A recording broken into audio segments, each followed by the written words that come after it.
En algunas ocasiones has hecho referencia en estas charlas que mantenemos a cuestiones teológicas. Sí, me es inevitable. No me dirás que también te sabes la Biblia como un amigo tuyo que se la sabe de memoria. Bueno, hombre, saberme la de memoria no lo vería tampoco muy útil.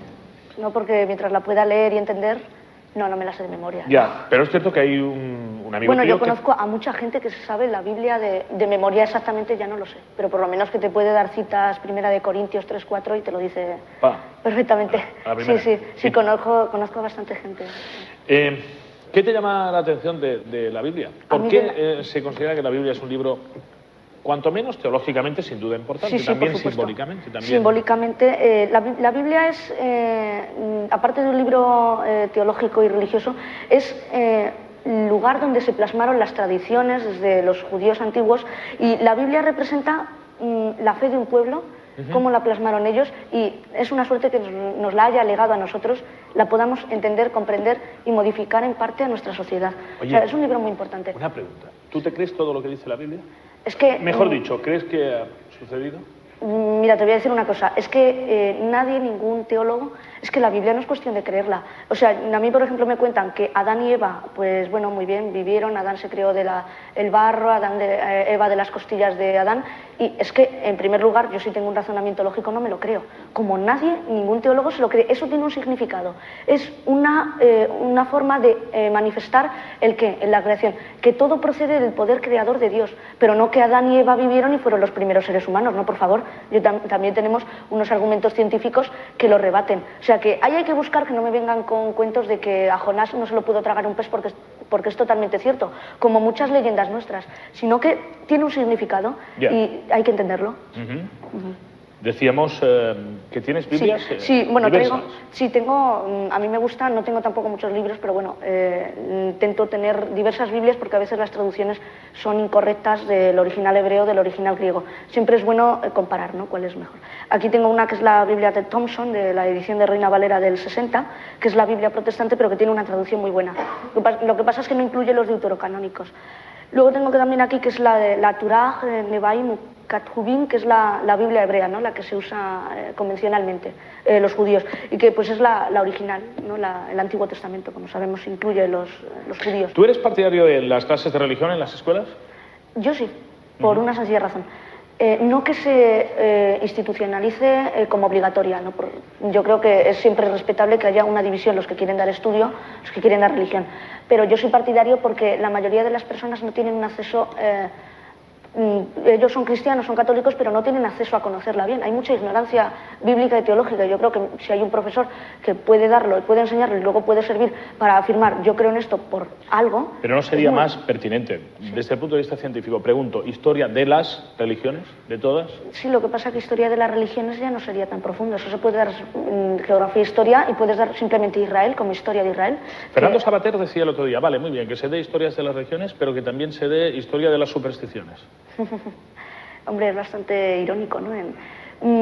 Yo no estoy del todo de acuerdo, ¿no?, porque es cosas totalmente distintas. Mezclar la religión con la superstición, que son cosas científicamente no son exactas, no lo pongo en duda, pero no tiene nada que ver una superstición con una enseñanza moral que representa la religión. La religión es el alimento espiritual del hombre. El hombre sabe que va a morir, y eso es horrible, ¿no?, saber que vas a morir. Tienes que atenerte a algo, en este caso la religión. Y yo ya no pongo en duda la existencia o no existencia de Dios. Yo ya me dedico, para mí, a ver cuál es el significado que tiene el hombre para Dios y Dios para el hombre. O sea, la coexistencia. No ya que exista Dios o no exista, porque eso es una pregunta que nunca se va a poder responder. Entonces, si no damos un paso adelante, vamos a estar siempre estancados.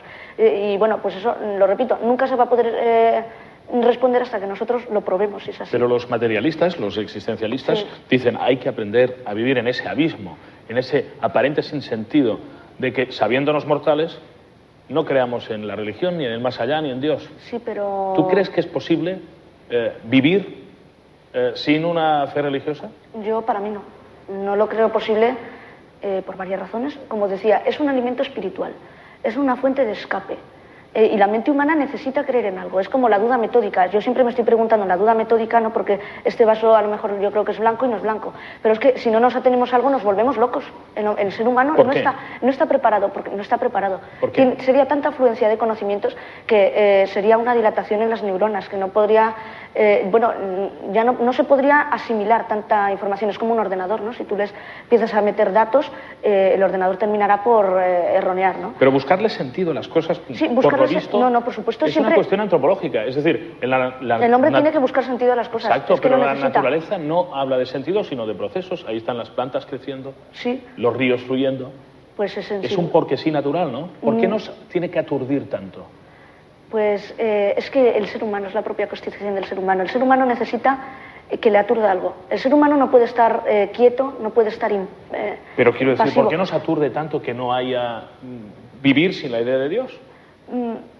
Pues por lo que te decía, porque necesitamos tener algún elemento de alimento moral que nos responda a muchas dudas que como nosotros mismos no podemos responder, pues buscamos algo que a lo mejor lo pueda responder por nosotros. ¿Y la ética no es suficiente? La ética no es suficiente, porque, bueno, además la filosofía, la parte de la ética es el análisis de ese mismo conocimiento, aplicarlo a una moral. Pero hace 30.000 años no existía ninguna religión. Claro, pero para eso está la evolución, ¿no? Pero bueno, hace antes... 30.000 años, perdona, se empezó a... no sé si hace exactamente 30.000 años, pero se empezaron a enterrar a los muertos desde época muy temprana, sí, a adorar a Venus, y siempre el hombre ha creído en algo, las fuerzas de la naturaleza. Los sabios lo llamaban el poder supremo, y no le decían Dios, nosotros lo llamamos Dios, lo llamamos así, pero tiene que haber un poder supremo. No puede haber...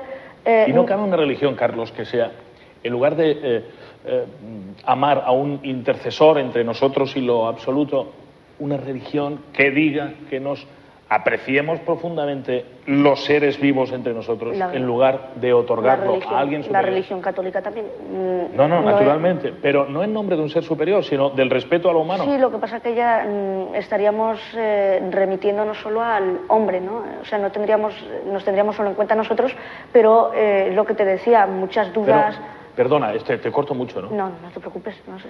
Pero no es suficiente el hombre y la mujer para creer que vale la pena tener un perfil ético y hacer el bien, porque sí, sin esperar una recompensa espiritual esotérica. Sí, pero es que eso moralmente para el hombre es inviable, porque el hombre necesita algo a lo que agarrarse. O sea, no, muy bien podemos estar en comunidad, ¿no? Todos comunicados, todos unidos, pero ya no tenemos algo que nos esté respondiendo. Por ejemplo, si yo a ti te estoy haciendo daño, ¿por qué te estoy haciendo daño? ¿O por qué no te estoy haciendo daño, no?